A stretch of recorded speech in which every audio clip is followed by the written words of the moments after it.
Friends, உங்களுக்கு அன்றைக்கி ஒரு வீடியோ போட்டிருக்கேன், எப்படி வல்லாரைக்கீரை நம்ம வளர்க்கலாம் வீட்டில் ஈஸியாக அப்படின்னு. ஸோ அது நல்லா வளர்ந்து வந்துட்டாங்க.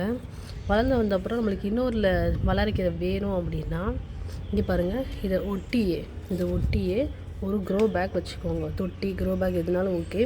பட் ஆனால் ஒரே ஈவனாக இருந்தால் கொஞ்சம் வேகமாக அந்த ப்ராசஸ் நடந்துடும்.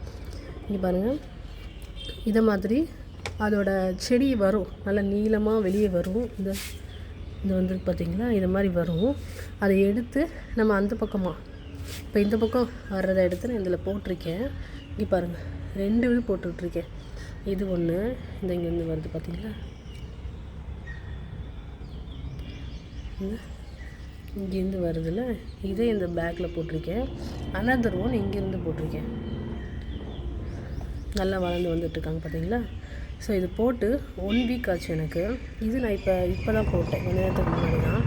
ஸோ என்ன ஆகும் அப்படின்னா, இந்த கணு வந்து ஒரு வேர் வரும்.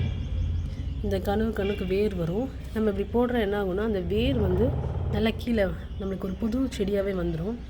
நான் போட்டது என்னாச்சுன்னா, இதில் வேர் பிடிச்சிருச்சு, தெரியும்னு நினைக்கிறேன். இங்கே பாருங்கள், இதில் வேர் பிடிச்சிருச்சு. உடனே இதை வெட்டிடக்கூடாது. இதில் வேர் பிடிச்சி நம்மளுக்கு ஒரு 20 டேஸாக ஆகணும். நல்லா 20 டேஸ் ஆச்சு அப்படின்னா நல்லா வேர் பதிஞ்சிடும்.